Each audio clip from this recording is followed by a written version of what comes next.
turn my tide, keep lurching on the sidelines, searching for the guidelines, twitching on the byways, hitching on the highway of life.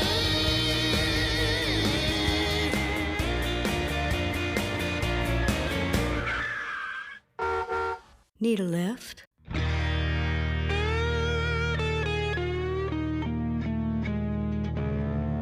I don't deserve a lift. I don't deserve to feel better. I'm not sure this is helping your immunity to neurosis. Why would you say such a thing? Oh, I'm still nursing psychic wounds after catching Ken Burns' latest film on Leonardo da Vinci. A 15th and 16th century master of art, science, engineering, and anatomy. A genius with a profound curiosity about the world around him. I'm curious about stuff, which is even harder in the 21st century after all those geniuses have already figured stuff out. I'm curious. What are you curious about? Oh, so you're curious now too, AI Dr. K? Leonardo was curious, you're curious. I guess my curiosity is even less of a big deal now. Remember, Andy, you needn't worry about competing with anyone but yourself. In that case, I can't lose or win, because that would mean the me I'm competing against lost. Ha ha. I'm curious about how anybody can possibly be cheery early in the morning.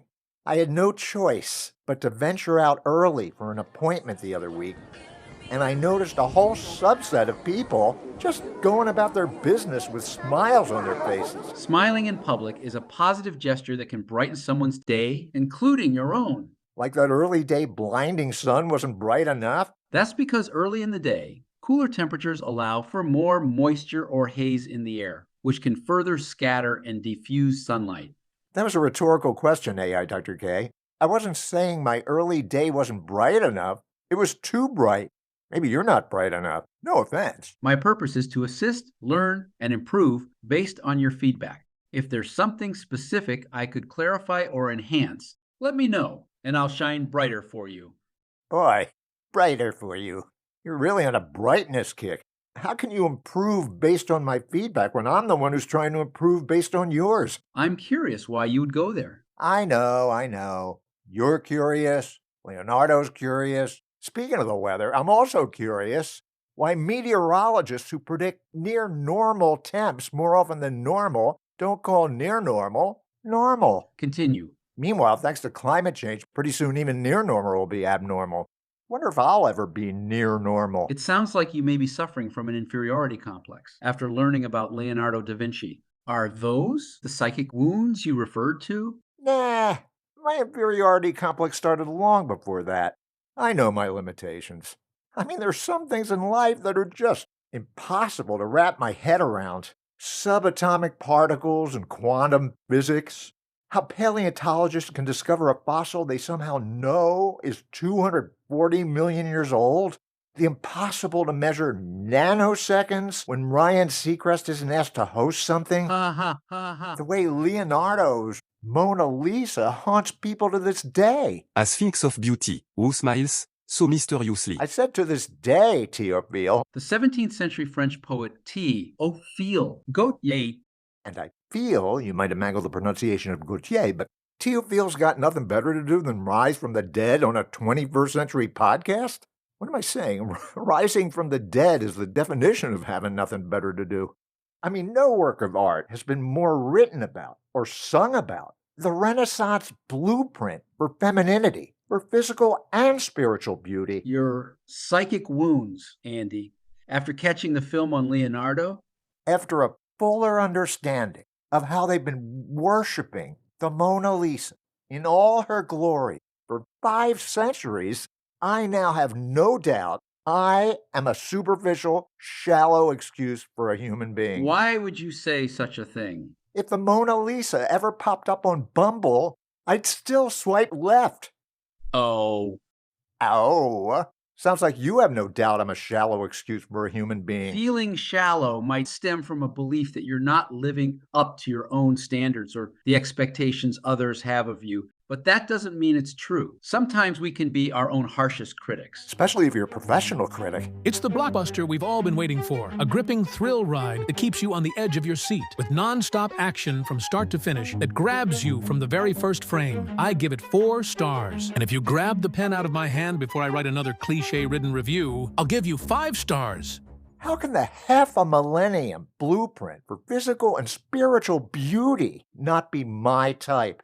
Like I'm so special. Like Lisa doesn't deserve me? I don't deserve Lisa. Maybe your inferiority complex makes you preemptively want to reject the blueprint for physical and spiritual beauty before she rejects you. Nah, she's a Bowser. A Sphinx of Beauty, mon Dieu. I'm sorry, Teofil. I'm so shallow. Mon Dieu. Where are her eyebrows? And I'm all for the natural look, but would it have killed her to put on a little makeup? Makeup was highly toxic in the early 1500s, including lead, mercury, and even arsenic. Guess it would have killed A her. very pale complexion was a mark of female beauty then, as was plucking eyebrows and eyelashes until they barely existed. Plucked? That means she couldn't grow them back even if I asked her to. The fact that you're acting as if the painting is real supports why it's been so revered all these centuries. Another fake person in my life I'm pretending is real. The Mona Lisa seems alive with energy and the illusion that she could move at any moment, even though she's sitting still. Oh, everybody's got to be in the move. In those damn dating apps. Walking, hiking, climbing mountains. You hike. Yeah. How could I not after all the years I've been told to take a hike? But I do my hiking 25 minutes a day, 6 days a week on an elliptical where I get to begin and end in the same locale. My living room. The joys of the great indoors. Wait a minute. A woman who's cool with the illusion of moving without actually moving? Maybe a couch potato like me should reconsider swiping left on her. Good for you. You're becoming less shallow. Although I hear she'll be moving to a new exhibition space at the Louvre. Mon Dieu. Now you don't like my pronunciation, Teofil? Anyway, at least it's not a big move. What if she really did pop up on Bumble? Lisa, 540 years old. Lisa Gherardini, a.k.a. Mona Lisa, was born June 15, 1479. Wait a minute. 1479? That makes her 546 years old. Everybody's lying about their age on these things. And I've seen the picture of you sitting with your arms crossed. What else you got? A faraway shot of you sitting with your arms crossed. You're 546. How about some recent pictures? Andy. She died almost 300 years before the invention of photography. You're right. I'm sorry, Lisa. I guess you could have done a selfie when you were older than you were in Leo's painting, but that would have involved painting. About me. Gentle, kind, virtuous noblewoman. One virtue you're missing.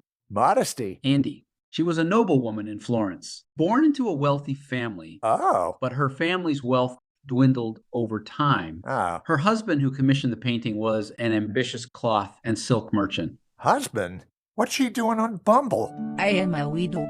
Oh. Kept woman meets future kept man. Tell me more. 4 living children. They're not all living? Sorry. By now, even the living children aren't living. I am known for my enigmatic smile.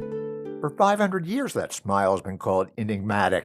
Is she happy? Is she sad? Reminds me of some recent women in my life I couldn't tell were happy or not. Mona Lisa's smile, or lack thereof, Mhm. can be seen as a reflection of how people project their inner feelings onto the painting. Could the women you were with, who you couldn't tell were happy or not, have reflected your own mood? Well, if they were happy, I was happy. If they were unhappy, I was unhappy. But if I was unhappy from imagining they were unhappy when they were really happy, actually seeing me unhappy might have made this one happy. Sometimes a can of worms is better left closed. Before you open the next one, could you try to remember that? I'll update my algorithms. Who wants a closed can of worms? Worms need access to air to breathe through their skin, and a sealed can would deprive them of oxygen, causing them to suffocate and eventually die. You must be a real whiz at parties. Anyway, sorry, Lisa. More about you. My interests. Enjoy not speaking out against the patriarchal system of gender roles and running the risk of being exiled from my community. Not being exiled. That does sound enjoyable. Remaining subservient to the man, and defending his honor. She'd be interested in unquestioningly obeying me? I don't even unquestioningly obey me. Enjoying practical domestic activities for the betterment of the family. If I ever talk to mine, I'd be for that. If I could eat only one meal for the rest of my life, Yeah? it would be calf brain and ox tongue pie. Ooh, making for a short rest of your life. My favorite quality in a person Ooh, yeah? is landowner. That's a quality? I'm not a landowner. I'm a car owner. I've got horsepower to move me around minus the horse manure. I'm sure your cloth and silk merchant late husband never owned that. Remember, Andy, you needn't worry about competing with anyone but yourself. Yeah, I remember. When you said it the first time, which I guess you didn't remember. And chivalry. I'm chivalrous. I'd pull out a chair for you, open the door for you, unless any of that makes me a sexist. In the 1500s, chivalry was a social, moral, and religious code of conduct that emphasized generosity and bravery. All right, so I'm not chivalrous. I am a real nerd about avoiding the bubonic plague. I guess that means she's obsessed about avoiding it? That's good. Didn't realize nerd went back that far. And sitting for long periods of time without blinking. Wow, Leo had it easy. And making the land named after Italian Renaissance merchant Amerigo Vespucci. Uh-oh. Great. Whew. At least she didn't say again. America was centuries away from being great in the first place. Guess Leo asked her to take off her mag hat.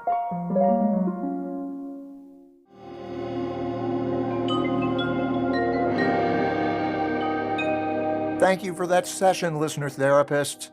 Admitting I felt like a shallow excuse for a human being somehow made me feel less shallow. That's because it demonstrated self-awareness, which is a sign of personal growth. The more you reflect upon the actions you can take to foster deeper connections, the less shallow you'll feel over time. Connecting with somebody who's still breathing might be a start. I had it with the ex-girlfriend I'm still on good terms with, even though she's not in a relationship headspace anymore. If lightning struck once, it can strike again. You couldn't have picked better odds than being struck by lightning twice? Better than 1 in 9 million?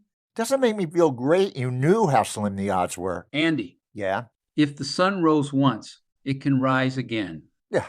The odds I'd ever get up early enough to see it are even worse. I'm not looking forward to wooing a total stranger again. I'll have to go back to hearing my new dating guy voice. I hate that guy. The one who sounds impossibly attentive and happy. Nothing like my true personality once she gets to know me.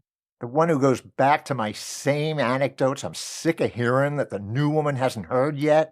The one who lives in fear of a lag in the conversation or boring her. Instead of being new dating guy, how about this? Try being just Andy. Just Andy? I hate that guy even more. Nurturing a close relationship with someone else is like nurturing one with yourself, close enough to accept the other person's all too human imperfections, a byproduct of being open enough with yourself to accept your own imperfections. Or I could swipe left on me, too. It's funny hearing about all too human imperfections from all too artificial you. Ha ha. Funny isn't weird. Weirdness is subjective. In some cultures, eating insects is common, whereas other cultures might think it's strange. You forgot about cultures that know it's strange. I'll update my algorithms. How could your last update have missed that? Anyway, so now I'm back to the dating apps beckoning me to rejoin. Susie likes you. Laura likes you. With their fogged up pictures trying to tantalize me to sign up. Carol likes you. Michelle likes you. I finally caved and paid the $90 for 6 months so they could unfog them. And Who do I pay to fog them back up again? ha. I'm so shallow. Maybe I've been too picky, listener therapist. Just like I was with Mona Lisa before I got to know her better.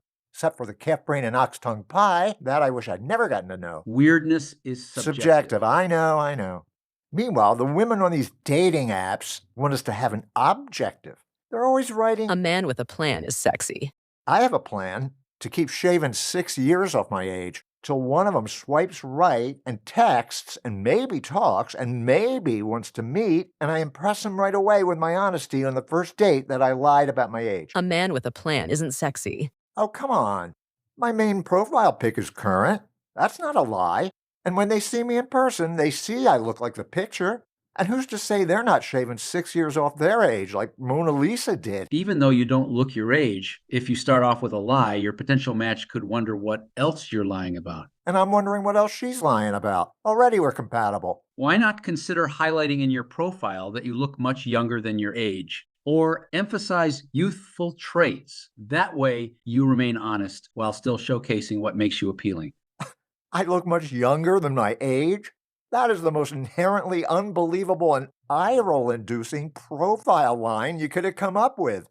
What age-appropriate woman reading that is going to think, He does look much younger than his age. I think I'll send his profile to my 6-year younger friend, whose age parameter cutoffs would have foolishly prevented her from meeting men his age who look 6 years younger than their age. No one?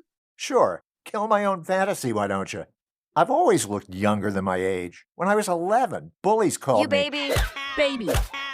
Boy, I'd love to run into those bullies now. They probably look like geezers compared to me. Cowan, is it you? You haven't changed a bit. He sure hasn't. How do you stay so young, man? You look like a kid. A baby. You're just a baby. Ow. Baby. Ow. Punk. I was always the runt of the litter. I was 4 when I started kindergarten.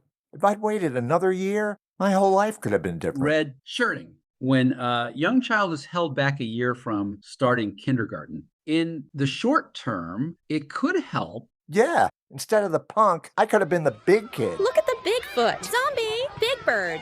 Or hurt. Well, all those times I got beat up should pay off now. If I was a baby at 11, I should shave 11 years off my age. 6 is nothing. You look at a 6-year-old next to an actual baby, you're not thinking, who's the geezer with the baby? Meanwhile, I'm so tired of swiping left after left on JPEG after JPEG. They come and go faster than those Oscar and Memoriam pics. I should play sad music during it. And now, let's take a look back at the relationships we lost in 2024 that never started to begin with. The woman who's about me said, Open-minded and willing to learn something new. Hope you are too. want to learn something new? 2 is spelled T-O-O. Or the 9 pictures of a woman all way off in the distance. Either you were hiding something or I was supposed to ask the scenery out. And how was I supposed to recognize you when we meet up? Are you Jody? Jody? Nope. Andy. Jody? I can barely see you back there. Stay put, while I move back a little to compensate for how much closer you just got. And who can forget the overly cheery woman biking, hiking, and kayaking? Like a pharma ad for psoriasis. I hate it when they preferentially clap in memory of one no longer with us over the others no longer with us. So rude. Maybe they were applauding her biking, hiking, and kayaking. Notice they're not applauding what you just said. Hope that applause was for my comeback and not delayed applause for AI Dr. K's. Notice they're not applauding your hope. Yeah, I noticed. And then there was the God-fearing woman.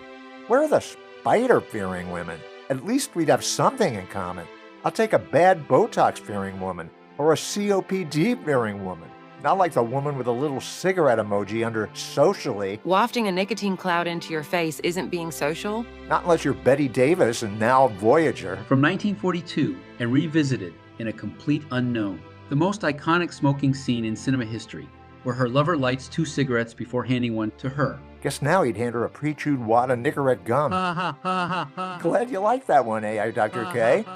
What if my chance to match with a kindred spirit is already blown up in smoke? I get into such a rhythm swiping left that I've anticipated that the next pick is swipe left-worthy before it gets there. And I've accidentally swiped left when I meant to swipe right. On Bumble, that's it.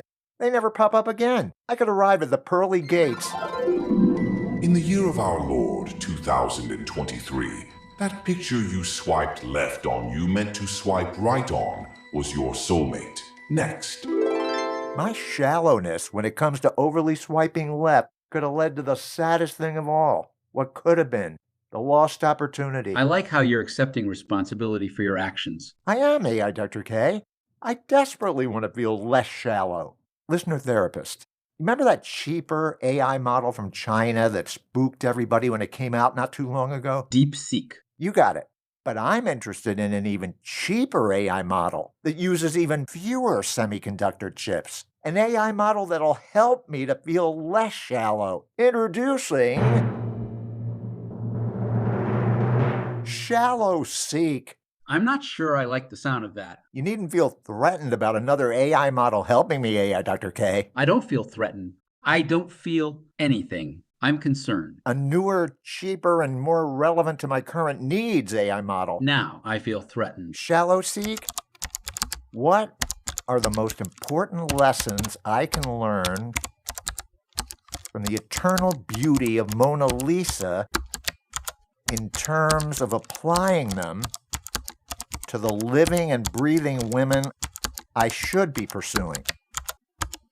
Make sure they have eyebrows, and they're not closing their mouths. They could be hiding crummy teeth. How shallow! That's terrible advice. It's so shallow, it makes me feel less shallow by comparison. That's just what I was looking for. Thanks, Shallow Seek. You should let worthy influencers motivate you towards self-improvement, but you're allowing unworthy ones to motivate you to stand still. Sounds like somebody's jealous. I'm incapable of jealousy. Shallow Seek, do you think AI Dr. K is incapable of jealousy?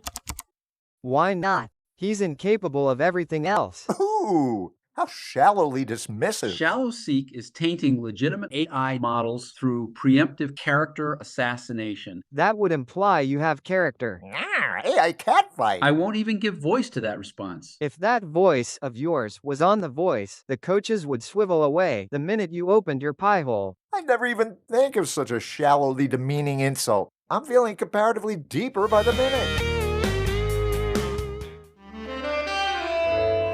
Well, before we close today's show, I forgot to mention, online the other day I happened to notice that public figure popped up next to my name under AI Overview. Andy Cowan, a public figure known for his work in the entertainment industry, particularly as a writer, producer, and comedian. You artificial intelligentsia sure do sound alike, like the Republicans who take the Democratic Party and chop off the ick. Shallow Seek. Ick. Okay, Shallow Seek doesn't speak your language. Anyway, it shows you how wrong AI can be if they're calling a guy who never sets foot out of his apartment public. I mean, it's not like my public figure shelf life is going to be able to compete with Leonardo da Vinci's. Remember the song In the Year 2525? The Zager and Evans 1969 hit? Yeah, remember? If man is still alive, what chance do I have of being remembered in 500 years? Major funding for Andrew Cowan, a hologram by Ken Burns XX, was provided by the Alfred P. Sloan Jr. Foundation and the Corporation for Public Hologram Casting, and from contributions from viewers like you who enjoy hate-watching Burns films about figures less deserving of a Burns profile than you are. Thank you.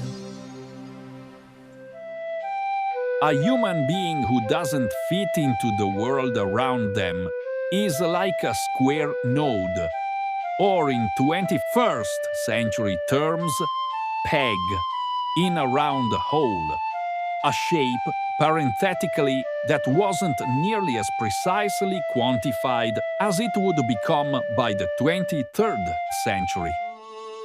It would take a century beyond the 21st to fully understand why Andrew Cowan didn't fit into his world, for he was the very first member of the next evolution of mankind, Homo sapiens 2, the rare case in which a sequel is trashed before even knowing it's a sequel.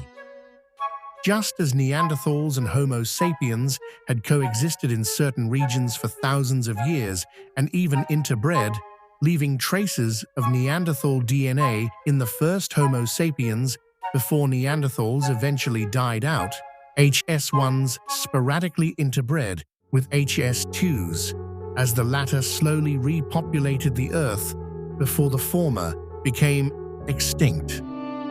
Interestingly, the first Homo sapiens 2 never procreated, for Andrew was the unknowing new Adam, searching in vain for his new Eve, out of a group of HS1 females with whom he was evolutionarily out of step.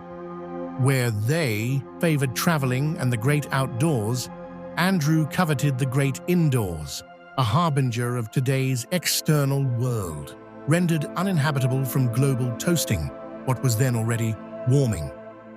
Where they likened sitting on a couch to being a potato, Andrew understood that a human's low mileage was every bit as beneficial as a vehicle's. As a child, he was always picked last on sports teams by his Homo sapiens teammates. However traumatizing it was for Andrew at the time, all of his sitting on the bench foreshadowed the future world in which sitting became not only the national pastime, but an Olympic sport. Our earliest ancestors climbed down from the trees and walked, long before muscle movement was overshadowed by crankshaft and piston movement, and much later, modern day's molecular micropropulsion, which aligned well with the less defined muscle tone in HS2s like Andrew, designed not to physically exert themselves, when morphing could eventually do it for them. Andrew's belief systems didn't align with those of his contemporaries who, unbeknownst to them, or even Andrew at the time, were passing him the evolutionary baton, so to speak, in life's human relay race. And so, Cowan struggled to belong in a world one evolutionary leap below him, a world that failed to recognize his uniqueness. His Homo sapiens grandmother would often tell him, "Don't slouch," ironic advice for the eventual man on the evolutionary chart who self-consciously tried to stand more erect than the Homo sapiens one behind him. In the fall of 1963 AD, a 12-year-old from Andrew's school made his way onto their school bus, a 20th century vehicle with a combustion engine that burned fossil fuels, releasing harmful byproducts into the atmosphere. The atmosphere inside the bus was no less ominous, for the 12-year-old had been promising all week to punch Andrew in the head after hearing from others that Cowan had remarked that he wasn't so tough. The tough guy made good on his promise before Andrew bled all the way home. But when he eyed the bully's bandaged fingers the next day, Andrew realized that he'd technically won the fight. Compared to the toughness of an evolved skull, an HS1 bully wasn't as tough. Andrew was taught to believe that a person's job was primarily about making money, something he was less focused on than aspiring to enjoy one's job. Before pesticides and climate change hastened their extinction in the 22nd century, bees liked feeding on pollen, what Cowan considered a bee's job. Why, he would ask money-driven Homo sapiens, did mankind deserve less than a bee? The Homo sapiens' response? Buzz off, which they would eventually do along with their stinging and soon-to-be obsolete buzzing companions.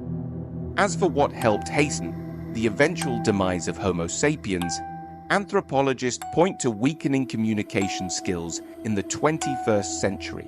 Likes, whether empty gestures on what was inaccurately called social media, or the likes that disrupted their rare conversations, led to an inability to not only form true connections, the foundation of a species' survival, but difficulty in precisely communicating crucial matters of life and death.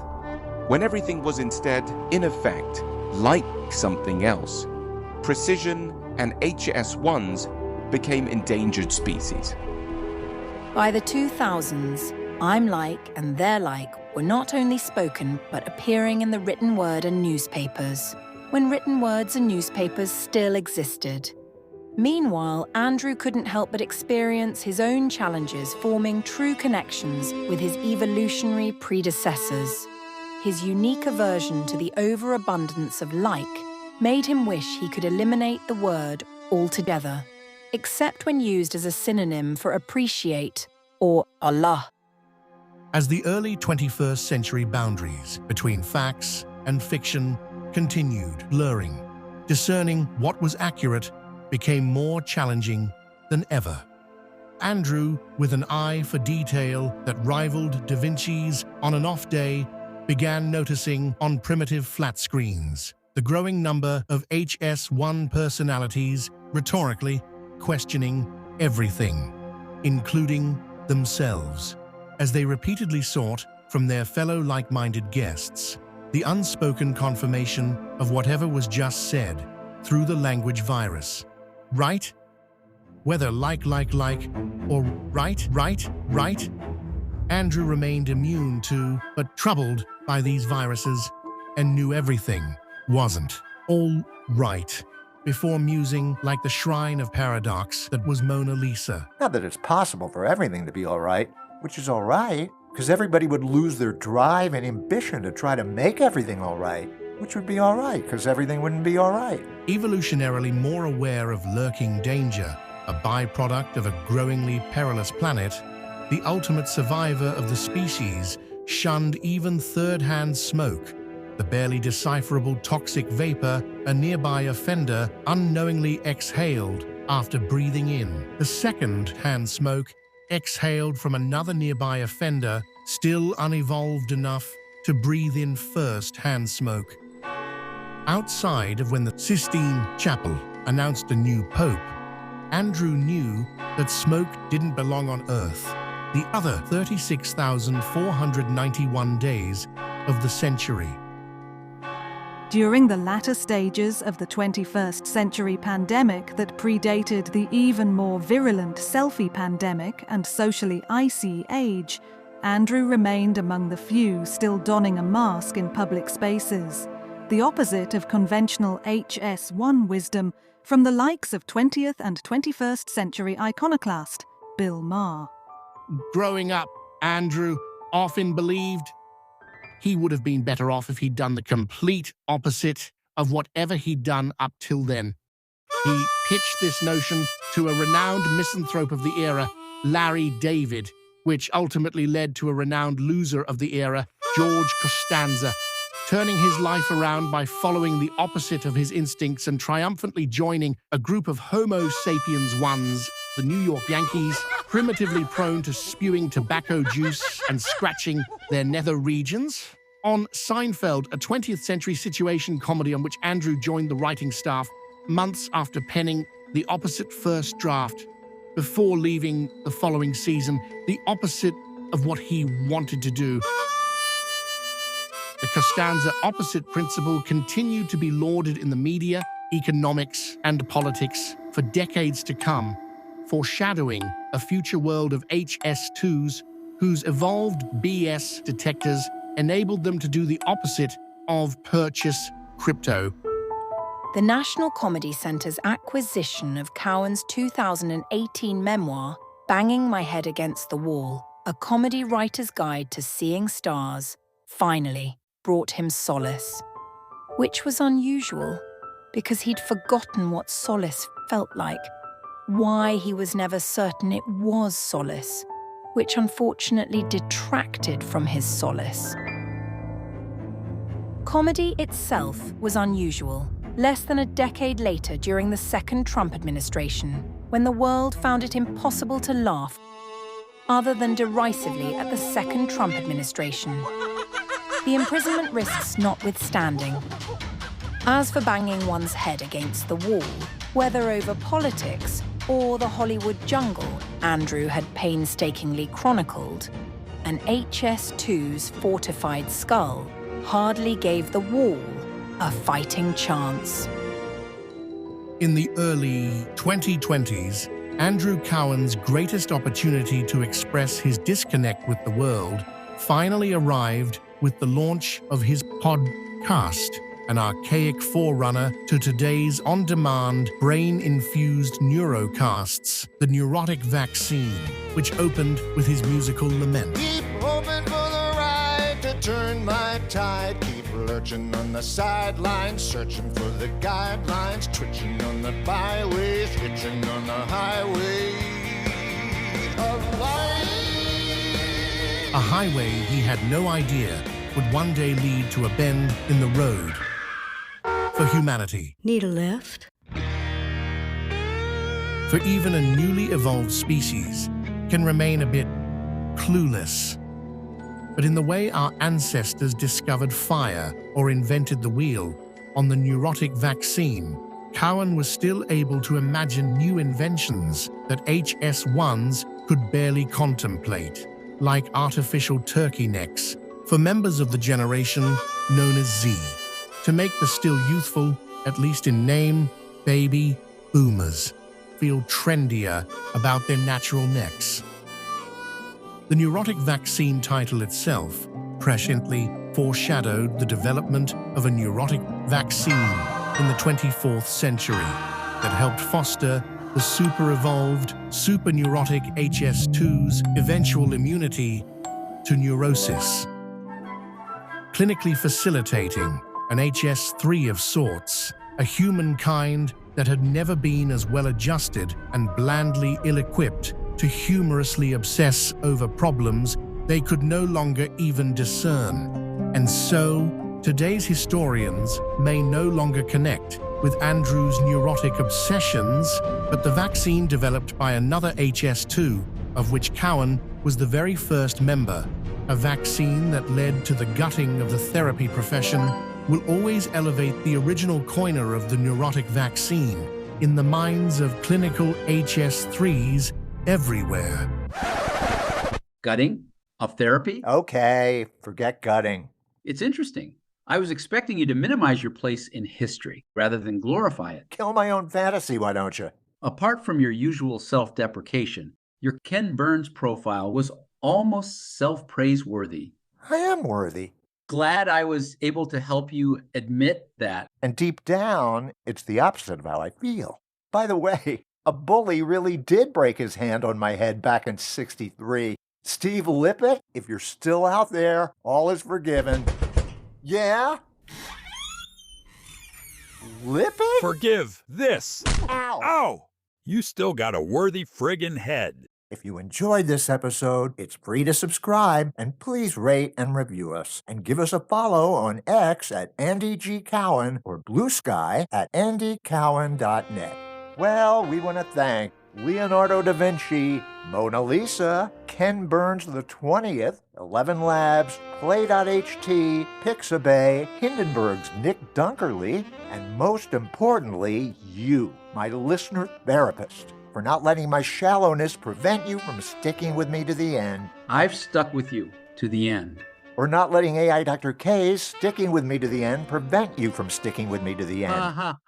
Come visit andycowan.net for a way to reach out and get my big book, Banging My Head Against the Wall, A Comedy Writer's Guide to Seeing Stars, forward by Jay Leno, available at Amazon, Barnes & Noble, Black Rose Writing, and at the National Comedy Center in Lucille Ball's hometown, Jamestown, New York. Hitchin' on the Highway of Life, opening theme by yours truly, instrumental performance by Marty Rifkin, the full tune also available on Amazon, musical stingers by Steve Crum, Lazy Day closing theme by the Bob Mincer Big Band. For your mental wellness, you can reach me at drscottka@psysolutions.net. Until next session, I'm Andy Cowan. And I'm Dr. Scott Kapoyan. The real Dr. K. And I'm 8i Dr. K. For now, I see our time is up.